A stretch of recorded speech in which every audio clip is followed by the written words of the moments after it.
खाना मशहूर होता है, कहीं के कपड़े तो कहीं के हिस्टोरिकल मॉन्यूमेंट्स। लेकिन बेंगलुरु, जी हाँ, बेंगलुरु का ट्रैफिक काफी फेमस है और सिर्फ इंडिया ही नहीं दुनिया भर में फेमस है और इसे लेकर कई जोक्स भी बनते हैं। बहरहाल बेंगलुरु के ट्रैफिक जाम की चर्चा फिर इस बार इसलिए हो रही है क्योंकि 27 सितंबर को इस ट्रैफिक जाम की वजह से ये शहर ठप पड़ गया।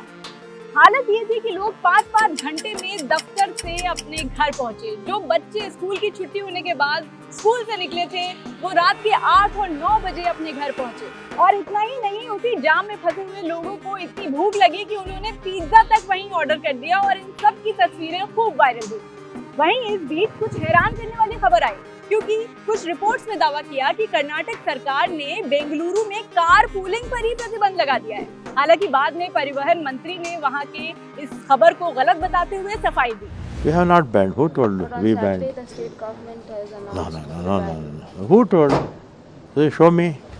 वहीं एक और खबर है कि कर्नाटक सरकार वाकई में बेंगलुरु के ट्रैफिक को नियंत्रण में करने के लिए एक बड़ा कदम उठाने वाली है और ये सरकार ये कदम उठा रही है कि जो शहर के बड़े बड़े 9 पॉइंट्स हैं जहां बहुत ट्रैफिक जाम लगता है, उन 9 सड़कों पर आने वाली गाड़ियों को कंजेशन टैक्स भरना होगा।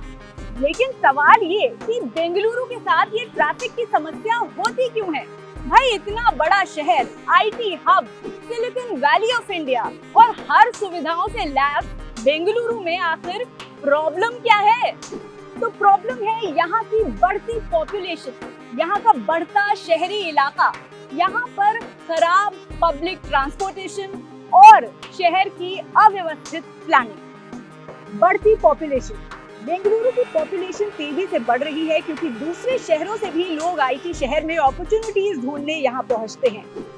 2011 पॉपुलेशन सेंसस के बाद 2021 में कोविड की वजह से जनगणना स्थगित कर दी गई थी यहाँ, लेकिन अनुमान के मुताबिक 2023 में बैंगलोर शहर की वर्तमान जनसंख्या करीब 1,16,44,000 है, जबकि बैंगलोर मेट्रो की अनुमानित जनसंख्या 1,17,50,000 है। बढ़ता शहरी इलाका, शहर का एरिया बढ़ा है लेकिन सड़क जैसे बुनियादी ढांचे या इंफ्रास्ट्रक्चर में उस हिसाब से सुधार के बिना ही रेजिडेंशियल और कमर्शियल क्षेत्रों का विस्तार हुआ है, जिसकी वजह से शहर के एक हिस्से से दूसरे हिस्से ट्रैवल करना मुश्किल हो चुका है।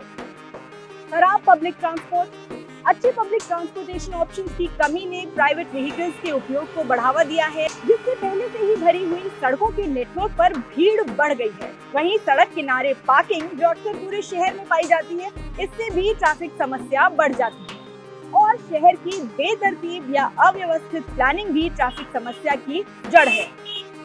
बेंगलुरु ट्रैफिक से जुड़े कुछ चौंकाने वाले आंकड़े बताते हैं आपको। बता दें कि देश के किसी भी प्रमुख शहर के मुकाबले बेंगलुरु में ट्रैफिक डेंसिटी सबसे ज्यादा है।